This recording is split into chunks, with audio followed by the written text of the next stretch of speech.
This statement sums up in large part the history of interpretation on Eve. The first woman to be created, she's also the first person to disobey God, and in convincing Adam to disobey God alongside her, she becomes the world's first villain as well. And ever since, the story of Eve has been used as a justification for keeping women out of positions of power, as well as to justify all sorts of restrictions that have been placed on women. But how much of what we think we know about Eve comes from Genesis itself, and how much comes from millennia of biblical interpretation and representations of Eve in popular culture? In the apocryphal book Ecclesiasticus, written around 180 BCE, the author Ben Sira wrote, "From a woman, sin had its beginning, and because of her, we all die." Similarly, Eve has two appearances in the New Testament, and neither is positive. 2 Corinthians 11:3 says, "But I am afraid that, as the serpent deceived Eve by its cunning, your thoughts will be led astray from a sincere and pure devotion to Christ." And 1 Timothy 2, verses 11 to 14, notoriously says, "Let a woman learn in silence with full submission. I do not permit a woman to teach or to have authority over a man. She is to keep silent. For Adam was formed first, then Eve, and Adam was not deceived, but the woman was deceived and became a transgressor." The early church fathers were almost unanimously hostile toward Eve and often applied this hostility toward women as a whole. For instance, Tertullian wrote in an address to women, "And do you not know that you are each an Eve? The sentence of God on this sex of yours lives in this age. The guilt must of necessity live too. You are the devil's gateway. You are the unsealer of that forbidden tree. You are the first deserter of the divine law. You are she who persuaded him whom the devil was not valiant enough to attack. You destroyed so easily God's image, man. On account of your desert, that is, death, even the Son of God had to die." Martin Luther wrote that Eve was equal to Adam in her knowledge and understanding of God's word, but she was the weaker of the two, and that was why the serpent chose to address her. According to Luther, women were created fully equal to men, but because of Eve's disobedience, women must now be subordinate. Calvin made a similar argument. On the other hand, in the 19th century, female interpreters used the story of Eve to argue that women are equal with men. They were created equal, and both Adam and Eve sinned. As Sarah Grimke points out, Adam's ready acquiescence with his wife's proposal does not savor much of that superiority and strength of mind which is arrogated by man. To this day, conservative Christians, Jews, and Muslims continue to use the story of Eve to argue for the subordination of women to men. However, the egalitarian reading of the story of Adam and Eve has become ever more sophisticated. The two questions I want to consider today are, first, is Eve really the one at fault in Genesis 3? And second, was the outcome of eating the fruit all bad? What does the text really say? As you probably know, there are two creation stories in Genesis. The first is the one in which God creates everything over the course of 7 days, culminating in the creation of humans. Eve appears in the second creation story, found in Genesis 2, in which God creates the heavens and the earth, then a man, and then plants for the man to tend. As you heard in the scripture reading, God then commands the man not to eat of the tree of knowledge of good and evil, on pain of death. After that, the woman, unnamed at this point, is created from the man's rib. Note that Eve was not yet created when God instructed the man about the tree, despite how she is portrayed in some artistic representations. Next slide, please. Such as this engraving by Lucas van Leyden, in which God appears to be instructing both the man and the woman about the tree, but Eve is clearly not paying attention and is already entranced by the tree. God creates for the man an ezer kenegdo, which is translated in the NRSV as a helper as his partner. This phrase is difficult to translate. The word ezer means helper. However, kenegdo has many possible meanings. The most likely are corresponding to him and opposite him. Thus, modern translations give this as a suitable helper or a helper as his partner. But more conservative traditions translate as helpmate. From the King James Version, help meet, where meet means appropriate or suitable. And these traditions consider helpmate as a subordinate position because they understand a helper as a subordinate, despite the fact that the word ezer is often used in reference to God. Another reason that later interpreters saw the woman as subordinate is that she's not only created second, but she's created from the man. However, modern egalitarian readers argue that the woman being created from the man's rib simply puts them on equal footing, having both been made of raw materials by God, and that being created after the man is far from the inferior position. Rather, creation culminates in the creation of the woman. Just as in the first creation story, the creation of humans on the sixth day is the climax of creation. By creating the man first and the woman last, God distinguishes them from all other creatures. Now that the woman has been created, the story moves forward. The serpent, who we are told is the craftiest of the animals, speaks to her. Did God say, "You shall not eat from any tree in the garden?" The woman replies, "We may eat of the fruit of the trees of the garden." But God said, "You shall not eat of the fruit of the tree that is in the middle of the garden, nor shall you touch it, or you shall die." The serpent starts with a much worse case than actuality, that they may not eat from any tree, which makes God seem far more unreasonable. And the woman put stricter restrictions on it than God did. God only told the man that they could not eat of the tree, not that they could not touch it. Did the man pass on different instructions to the woman, or had she added to it herself? The text does not tell us, but of course interpreters have speculated. In The Fathers According to Rabbi Nathan, which is a medieval Jewish text, after Eve tells the serpent that they may not eat from or touch the tree lest they die, the serpent touches the tree and its fruit without getting hurt. The serpent then suggests to Eve that if touching the tree is harmless, eating its fruit will also be harmless. Since Eve, as this text tells us, originally got the command from Adam, not God, Eve concludes that Adam somehow got God's command wrong and proceeds to eat the fruit. The writer completes the episode by censoring Adam for adding to God's original command. In this text, then, the fall is predominantly Adam's fault, but this is an unusual line of interpretation. Now the serpent tells the woman, "You will not die, for God knows that when you eat of it, your eyes will be opened, and you will be like God, knowing good and evil." In this passage, every time someone says either "you will die" or "you will not die," the Hebrew is actually ambiguous. The English translation obscures this, but no one actually knows what punishment God has threatened. What the Hebrew literally says is, "You will adverb die." This is because biblical Hebrew does not use adverbs. Instead, it uses a form called an adverbial infinitive, which tells you to modify the verb in some way, like an adverb does. But how the verb should be modified is determined based on context. So they don't use different adverbs like quickly or hastily, surely, slowly, painfully. They just indicate that you should put an adverb here, and you have to decide which adverb is appropriate. In most translations, the phrase here is given as "you will surely die," but saying surely is just a way of getting around the fact that no one knows what the adverbial infinitive means here. Does it mean you will painfully die? You will immediately die? You will eventually die?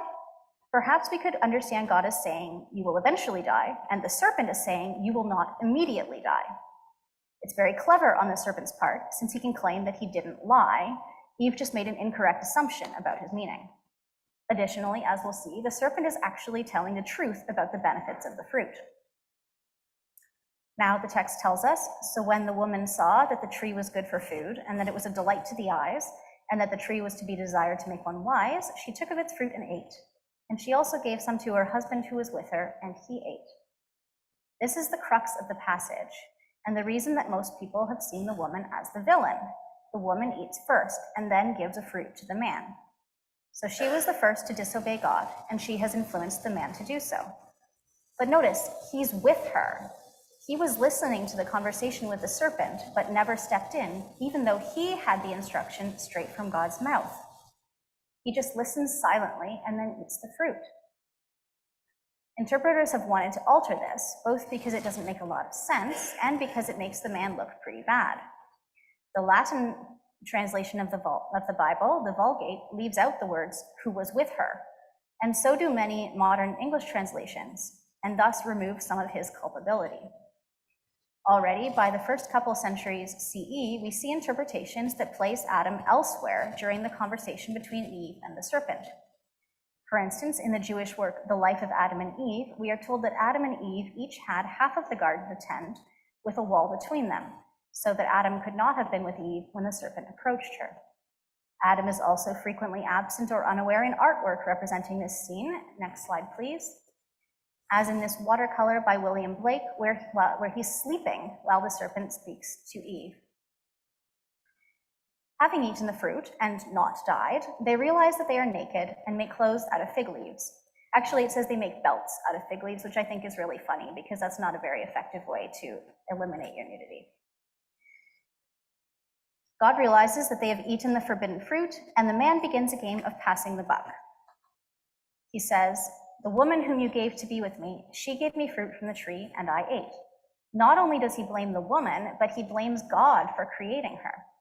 The book 2nd Enoch, which is probably a Jewish work from the 1st century CE, runs with this interpretation and puts the blame on God directly. God says, "I created for him a wife so that death might come to him by his wife." Since Adam has blamed Eve, God turns to her next. "What is this that you have done?" She says, "The serpent tricked me, and I ate." The woman thus passes the buck to the serpent. Interestingly, although God asks both the man and the woman what they have done, he does not question the serpent, but moves immediately to cursing it. The serpent must now crawl on its belly and eat dust, and serpents will be at eternal enmity with the woman and her offspring. Quote, "He will strike your head, and you will strike his heel." The serpent is never identified with the devil in this passage. That identification was made by later interpreters. The serpent is simply a cunning animal who seems to enjoy getting one over on God and the humans. Later, once the serpent had been identified with Satan, Christian interpreters came to read this curse as a prophecy about Jesus. If the passage is understood this way, the connection between the initial fall and the necessity of the coming of Jesus is made clear. But we should recognize that the connection is not present in the text itself, but rather is made by interpretation. Next, God turns back to the woman and gives the infamous curse. "I will make your pangs in childbirth exceedingly great. In pain you shall bring forth children, yet your desire shall be for your husband, and he shall rule over you." It's important to recognize that the curse explains why the world is the way it is, but it's not the way the world should be. It's not the way the world was created to be. But unfortunately, this passage has been used throughout history to justify keeping women subordinate, since it says that the husband shall rule over the wife. The curse has also been used to prevent women from getting pain relief during childbirth. But again, this is not the way the world is supposed to be. Finally, God turns to the man. God does not curse the man directly the way he cursed the serpent and the woman. Instead, he curses the ground and thus condemns humans to hard work and death. The fact that Eve is cursed directly while Adam is not was another factor in leading interpreters to place the greater portion of blame on Eve. If God cursed Eve more strictly, that must mean God blames Eve more greatly. God criticizes the man for listening to the voice of his wife, which is another reason that many interpreters have taken Eve as the one at fault for tempting her husband. But remember, in the story, she hasn't spoken to him at all. In many artistic representations of Eve, though, she is clearly presented as speaking to him and persuading him to eat the fruit. Next slide, please. As in this 14th century miniature by Rudolf von Ems. Here you can see that she's telling him about the fruit. In written retellings of the story, too, speech is often given to Eve to explain this comment by God and to portray her as tempting Adam. This is the case in Milton's Paradise Lost, as well as in The Life of Adam and Eve. The curse having been declared, the story moves forward again. Now, for the first time, the woman is named. The man named his wife Eve because she was the mother of all living. This is a play on words. Eve, which is Chava in Hebrew, sounds similar to the word living, Chaya. It also seems like an ironic name, especially since it is given immediately after God curses humans with death. Eve will be the mother of all humans, but she's also the mother of death for all creatures. Indeed, the irony is clear immediately, as God now makes garments of skin for the humans. This then is the first death as a result of eating the fruit, the death of animals for humans' clothing. And now we find out that the serpent really was telling the truth. Not only have the humans not died, at least not immediately, but the fruit did make them like God, knowing good and evil, and God didn't want that.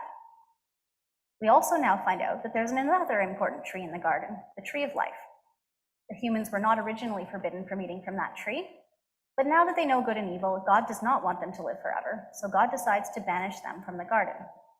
Some interpreters understand this decision as God commuting their sentence from death to exile, while others see it as still a death sentence, just a delayed one. Regardless, Adam and Eve have now been expelled from the garden. They must work hard to get their daily food, and they will eventually die. And for this, Eve has received the lion's share of the blame.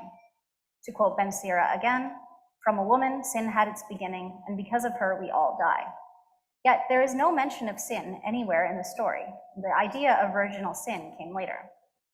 Remarkably, considering the impact this story has had on the development of Judaism, Christianity, and Western culture in general, Eve is never mentioned again in the Old Testament after Genesis chapter 4, in which we are told of the first 3 sons whom she bore and named.